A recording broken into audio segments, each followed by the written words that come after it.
my own past experience I want to share, or I want to tell you. The 17th night, March 1959. The circumstances such a sort of difficult, no use remain there. So then I escaped. Within many my friends remain there, including my small dog. I depart. That depart is permanent depart. Permanent departure. So within 2 days, bombarded. So several thousand people killed, including many my dear friends. Of course, a lot of sad. But as I mentioned earlier, I use my intelligence and also believe about truth and self-confidence, so that sort of tragedy transformed into a source of inner strength. Now 52 years passed. I always keep determination, enthusiasm. And your own case, after Second World War, even you Japanese people experienced nuclear weapon, 2 bombs, Hiroshima, Nagasaki. Immense destruction, but you, without losing your determination, your self-confidence, you see, through your hard work, you rebuild from ashes of the destruction. So you have that spirit. So now you look forward. So don't think these too much sort of sad things. Now look forward and work hard. And I heard, you see, you have very good spirit of cooperation. That's very good. So further strengthening this your traditional value.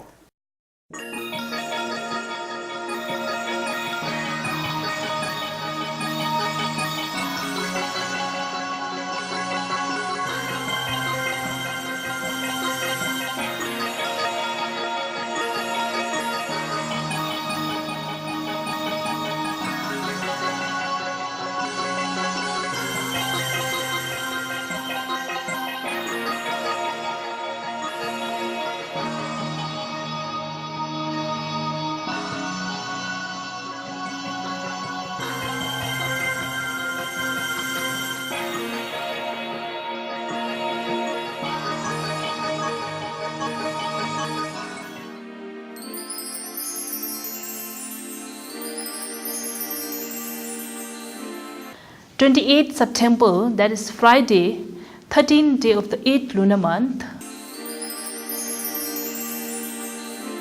So this day's elemental combination is earth and earth. So it's a good elemental combination, and it has rewarding energy that fulfills the desires of an individual, and it favors the accomplishment of the task. The day is also good day.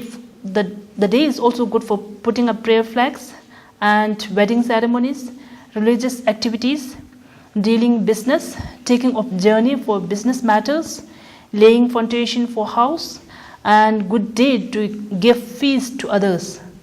However, avoid parties to celebrate a newborn child and taking a newborn baby outside your house for the first time ever. And Pumdong or empty verse is at south direction, so important activities should not be done while facing to the south. 29 September, that is Saturday, 14th day of the 8th lunar month. So this day's elemental combination is earth and fire, so it's an inauspicious combination. Hence, doing of activities related to fire, such as burning, sangsul, fire rituals are not good on this day. And this day is also not a good day to wage war and going to war and starting lawsuit, selling of property, doing surgical things and starting of business.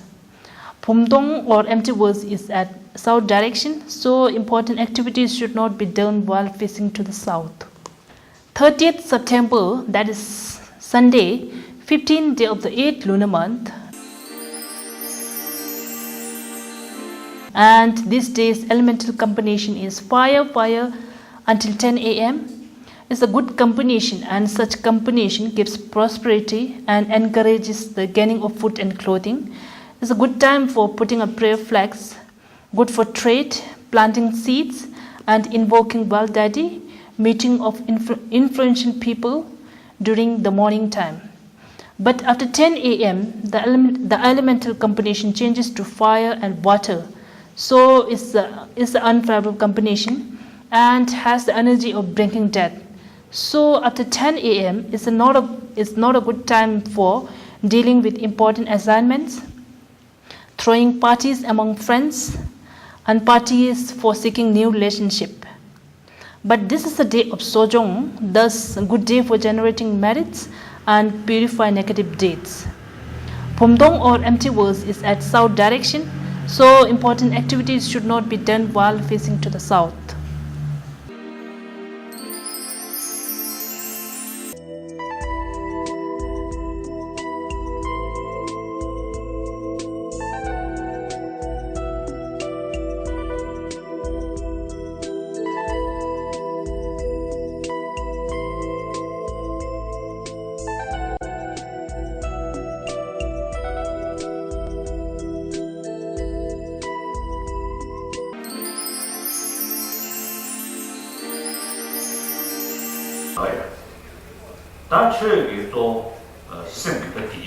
So the religions teach how to develop or cultivate peace of mind.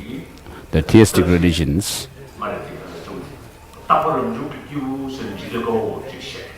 the followers of the theistic religions believe in a God which is permanent, unitary, and self-evolved. So the reason why they say these things is that in order to have a single-pointed faith in God, so if you have this single-pointed faith in God, for example, a Christian practitioner thinks that everything is in the hands of God, then the extreme self-centered attitude is reduced. So when you submit yourself completely to God, this extreme self-centered attitude is reduced. And then the message that these theistic religions give is to practice love, compassion, tolerance, and contentment. So all the religions teach these principles. So within religions, traditions, there are those of theistic and non-theistic religions. So amongst the non-theistic religions, there are those schools which believe in an Atma or a soul, which is to say a self which is permanent, single, and independent. But Buddhism does not believe in such a self. Buddhism doesn't believe in self or Atma, independent self. One time there was an interfaith meeting in Amritsar, in Punjab. At that meeting, one Sufi scholar, philosopher, was also there, and he said that all the religions answer, they try to find answer to three questions. First, the question is, what is self? And the second question is whether there's beginning to the self or not. And the third question is whether it has an end or not. Regarding the first question, what is self? The answer Except Buddhism, all the other religious traditions believe in a self or an atma or a soul which is separate from the psychophysical aggregates. And this self or atma is something which rules these psychophysical aggregates. So except Buddhism, the rest of the religions say this. Buddhism says that there is no self which is separate from the psychophysical aggregates, but the self is designated on the basis of the psychophysical aggregates. And therefore, since the psychophysical aggregates are changing, have the nature of changing, and therefore the self also changes. There is momentary parts to it.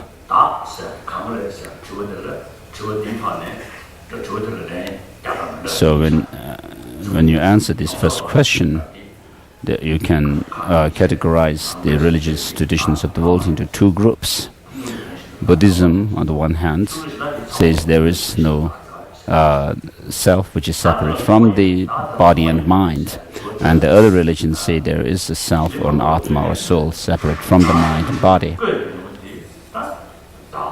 And then regarding the second question, whether there's beginning to the self or not, those religions which, the theistic religions, according to them, there is a beginning because it starts as self or starts when God creates it.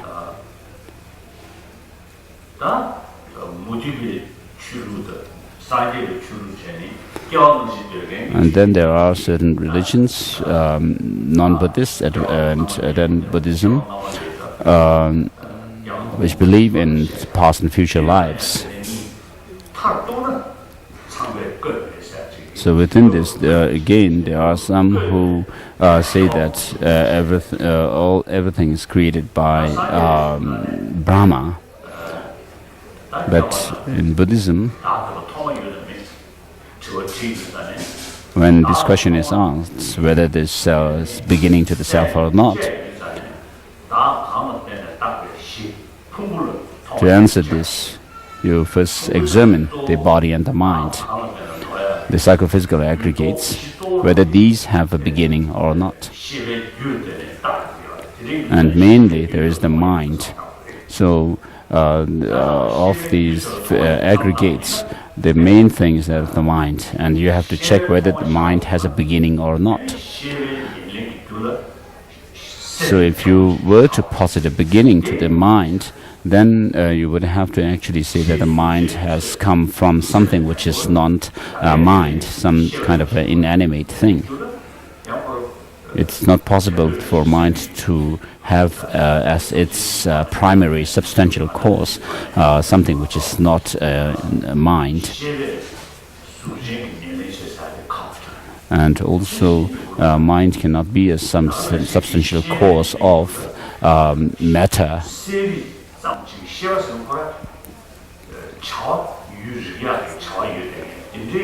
Mind has the quality or of being clear and luminous or aware, and therefore is its substantial cause also, which has to be a mind, a consciousness, and therefore we can say that the mind does not have a beginning. So Dharmakirti says that something which is not mind cannot be a substantial cause of mind.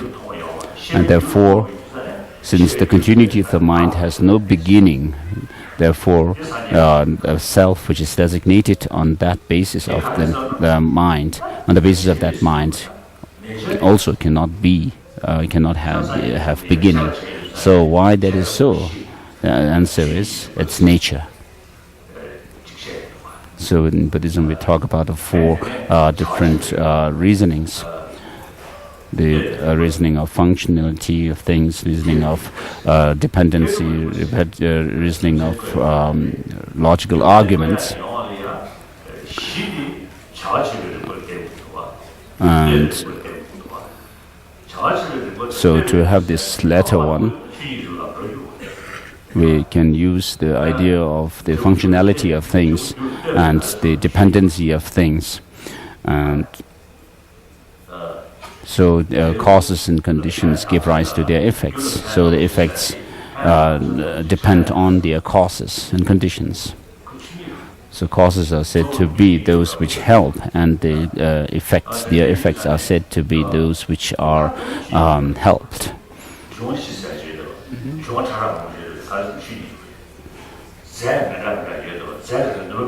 So why does the mind have the nature of clarity and cognition? Is because it's nature. And similarly, we can talk about the different elements, water and so forth, being these different elements as by nature.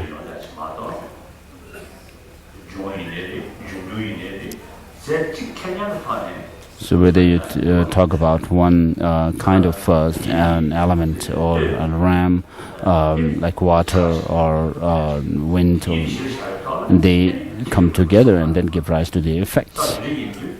And so depending on these interaction between these, they give rise to different effects. So it's nature that the mind has its substantial cause, mind. And then why is there mind? It's nature. So for the followers of theistic religions, they would say that it's all because of God, because God created them. But Buddhism doesn't say that everything is in the hands of God. So in the Nalanda tradition of Buddhism, even the teaching of the Buddha, the words of the Buddha are examined and when some teaching of the Buddha is found to be not very literal, because it's against reason to accept what is taught, then they are interpreted otherwise. And the Buddha himself has actually said, monks and scholars, just as the gold is tested by goldsmith, by rubbing, cutting, and scorching, likewise you should examine my teaching, but not believe in it out of your devotion to me. So the Buddha himself has given us the liberty to check his teaching by using our mind, intelligence, reasoning, and experiment.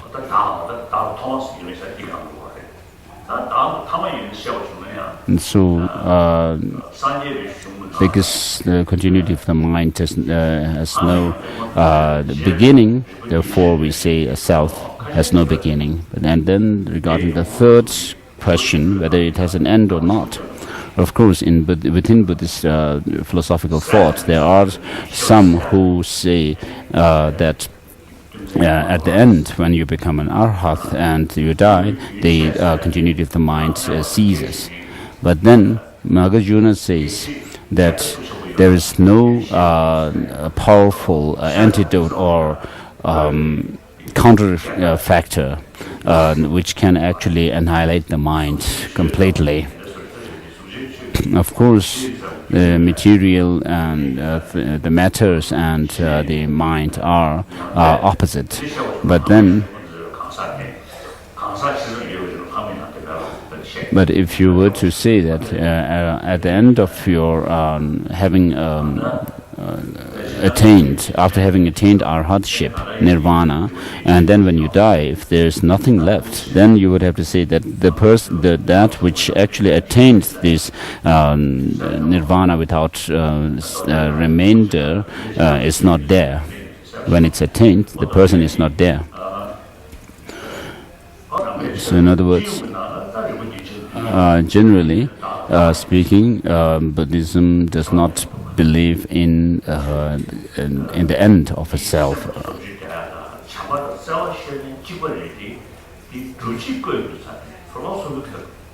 So the practice of love and compassion is there in all religions, but then it's when it comes to using religion, philosophical backing to this idea or the principle, we use reasoning in Buddhism. And after becoming enlightened, the Buddha gave his first sermon on the Four Noble Truths. And then when his teachings were compiled later, it was written mainly in Pali. The Tripitakas were written in Pali. So we have these Tripitakas, the three collections or the sets of teachings of the Buddha, the Abhidhamma, Vinaya and Sutra in Pali. So Vinaya teaches the moral principles, and Abhidhamma teaches the development of wisdom, and then the Sutra teaches concentration.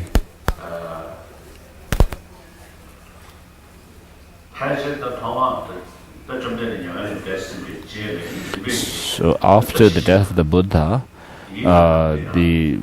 within the development, with regard to the development of Buddhist institutions of learning, first there was Takshashila, which is now in Pakistan, Takshila, and then in the past, in the ancient times, Buddhism also spread in Afghanistan, and through the Silk Route, it also spread to China. And then after Takshashila or Takshila, then Buddhism actually spread in flourished in Nalanda University.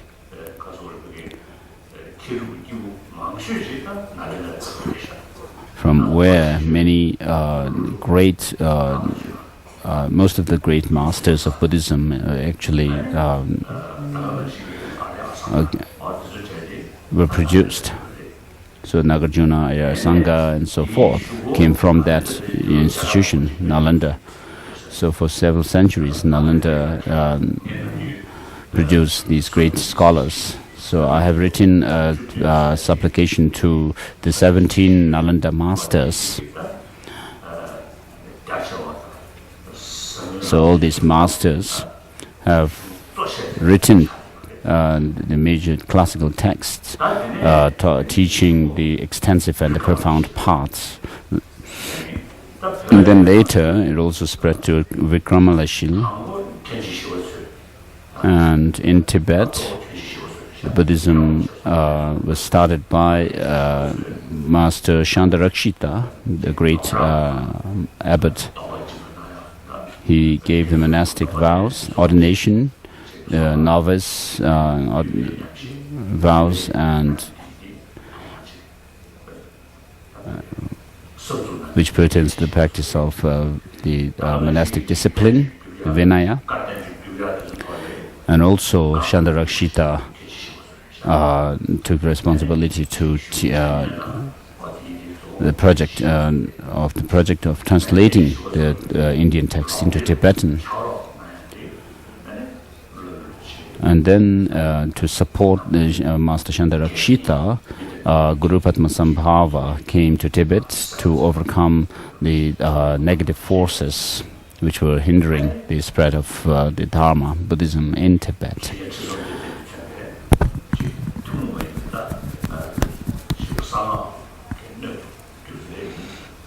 And then he also gave, Master Padmasambhava also gave tantric teachings to a very select few disciples, like the king, Chesong Detsen, and his ministers. But with regard to the general spread of Buddhism, beginning with the Vinaya, Chandarakshita took the main responsibility. So he was a great master great scholar from Nalanda University. And then after the 10th century, when Buddhism declined in Tibet, then the master Atisha came to Tibet in the 10th or 11th century.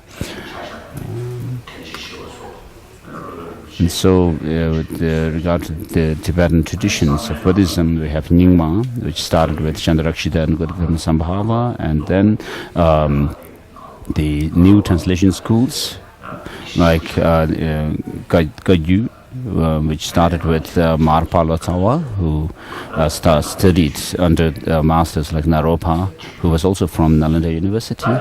And then we have Sakya tradition. The Sakya masters received teachings from Master Birwapa, who was also a master scholar from the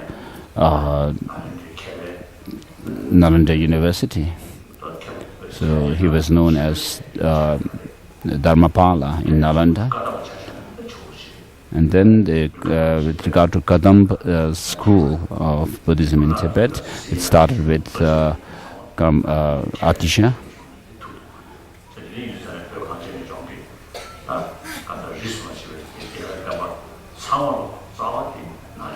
And so all the different traditions of Tibetan Buddhism have their roots in Nalanda tradition.